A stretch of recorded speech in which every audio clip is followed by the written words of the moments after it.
But offensively, in terms of Paul George, he's missing in action. There's an APB out for him. I can't find him. He even seemed to be shying away from the ball and looking for his shot as the game waned. He didn't look like the confident Paul George that I've become accustomed to seeing, and the pressure is on him. Kawhi Leonard is a two-time NBA Finals MVP and a two-time champion. We know what he can do. We know what he has done. We call Paul George a star, and he is, but he has to show up in postseason time. Last 4 postseasons, he's averaged 28 twice, 27 and like 24. He's averaging 15 a game right now on 29% shooting and 22% shooting from three-point range. So Paul George has recently been the focus of NBA fans once again, and this is due largely to his terrible play in games 2 through 4 of the first round series against the Dallas Mavericks, with Dallas winning 2 of those games, one of them without Kristaps Porzingis even on the floor. And so, given that Paul George playing poorly in these games was a key factor to the losses, the NBA media and NBA fans have been absolutely unloading on him. We've gotten to the point where he has now earned the nickname Pandemic P. And people have now called him that so much that Basketball Reference actually added it as a nickname to his player profile. That is easily one of the most disrespectful things I have ever seen happen to a player. But at the end of the day, it is somewhat his fault. And so today we're going to be talking about Paul George's playoff career and how this nickname that he originally gave to himself is now used as an insult by NBA fans. But before we begin, if you're new here, I'm Double D.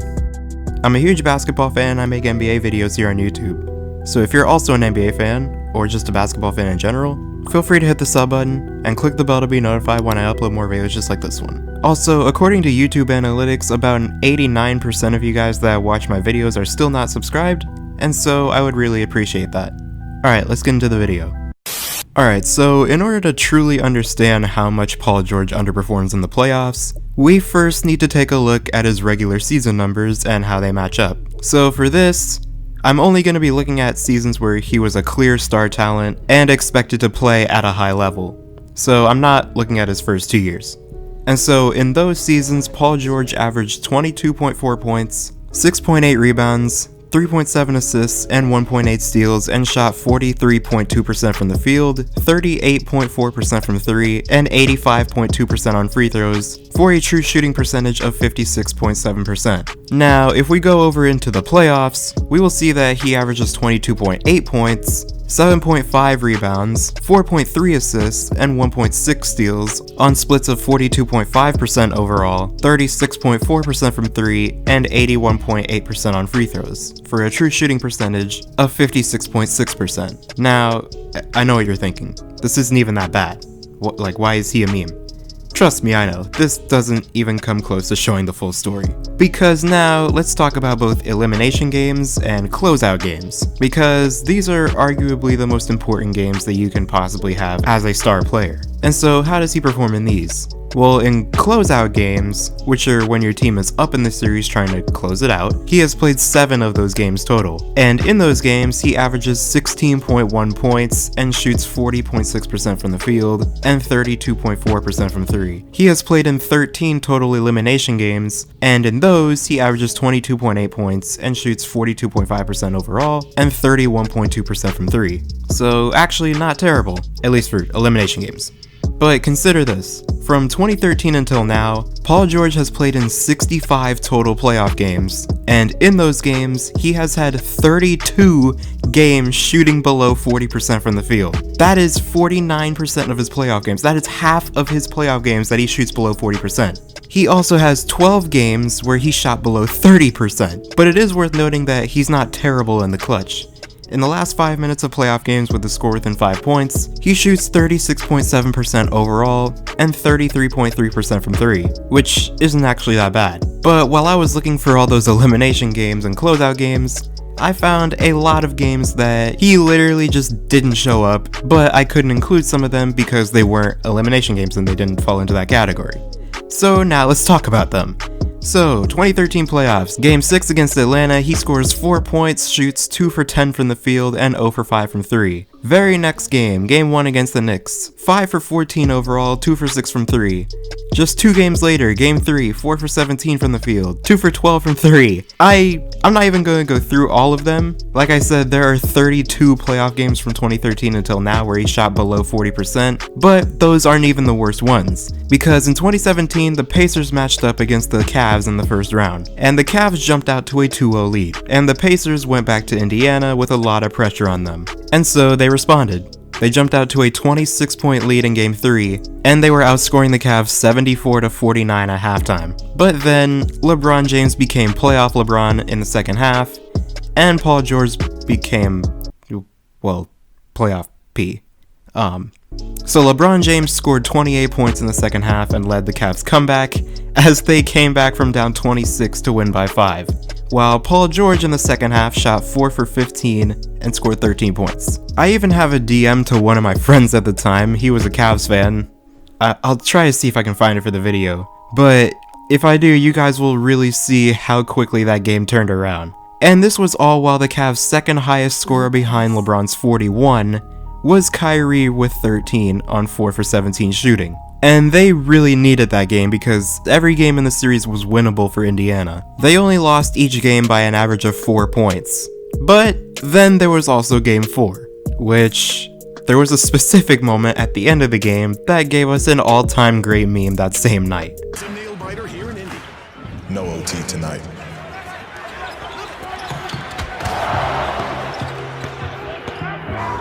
George for the tie! Missed everything! James with the rebound. And so, yeah, that happened. And then Paul George would read a tweet that would eventually predict his future. Personally, I think Paul George could be traded for like half a bag of saltine crackers.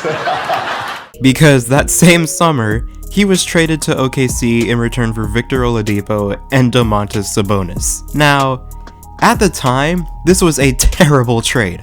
Oladipo hadn't broken out yet, and Sabonis was just coming off of his rookie season where he averaged 6 points. This trade was looked at as one of the most lopsided trades of all time.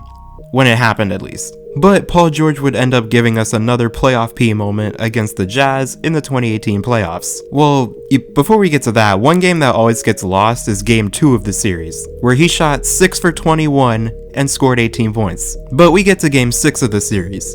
People sometimes trash Westbrook for taking 43 shots in this game for 46 points. But the reason for that was Paul George. He scored 5 points and shot 2 for 16 from the field. The OKC team that had such high expectations going into that season with the addition of Paul George and Carmelo Anthony gets shut out in 6 games by a team led by a rookie Donovan Mitchell. And then last year, he gets gamed by Damian Lillard in a 50-point game, and then he has the nerve to say this after the game. Yeah, I mean, that's a bad shot.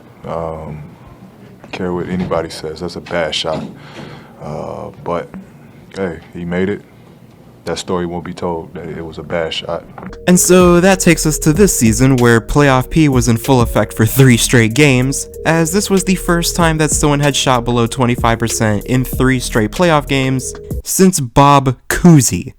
Yes, Bob Cousy in 1960. We are officially at a level of Playoff P that we've never seen before. And this is around when he started to earn the nickname Pandemic P. That is... that is so bad, man. But wait, he did have a great game in Game 5. He scored 35 points on 12 of 18 from the field, but here's the problem. After the game, he did an interview and talked about what had been going on. And he said this. I mean, whatever it was, I mean, the bubble got the best of me. I was just in a dark place. I really wasn't here. I checked out. So these past couple games, it was just difficult. But, you know, shout out to people that stood behind me, that was in my corner, the positivity, my teammates, my family, friends, everybody. Thank everybody that reached out to me. I was just in a bad place, and I found my way. I'm back, and I look forward to the rest of this run. Okay, now, one thing before I continue. I will say that if he was actually dealing with, stuff like that, mental health problems, then, I have nothing to say about that because I know from experience that that's probably one of the most difficult things to overcome or kind of push to the side. And so if he was actually dealing with that, then, I feel for him because I've been there. However, to say the bubble got the best of me might just be a little bit of a reach. Because here are Paul George's stats in the bubble's seeding games before the start of the playoffs. And here's Paul George as soon as the playoffs started. I don't know about you, but, Hold up. Wait a minute. Something ain't right. but he says he's good now. And so, I guess we'll just wait and see how he plays in Game 6, and the games after for the rest of the playoffs. But, PG, I got my eye on you now. You are my pick to win the ring. You kinda scared me after those games. But, all that being said, what do you think about Paul George's play in these playoffs? Do you think that people are reaching too much, or do you actually think there is an argument to be had about his difference in play? Let me know down below what you think. But with all that being said, I hope you guys enjoyed this video. Subscribe if you're new, hit the bell to be notified when I upload, comment down below what you want to see next, and as always, I'll see you guys in the next one.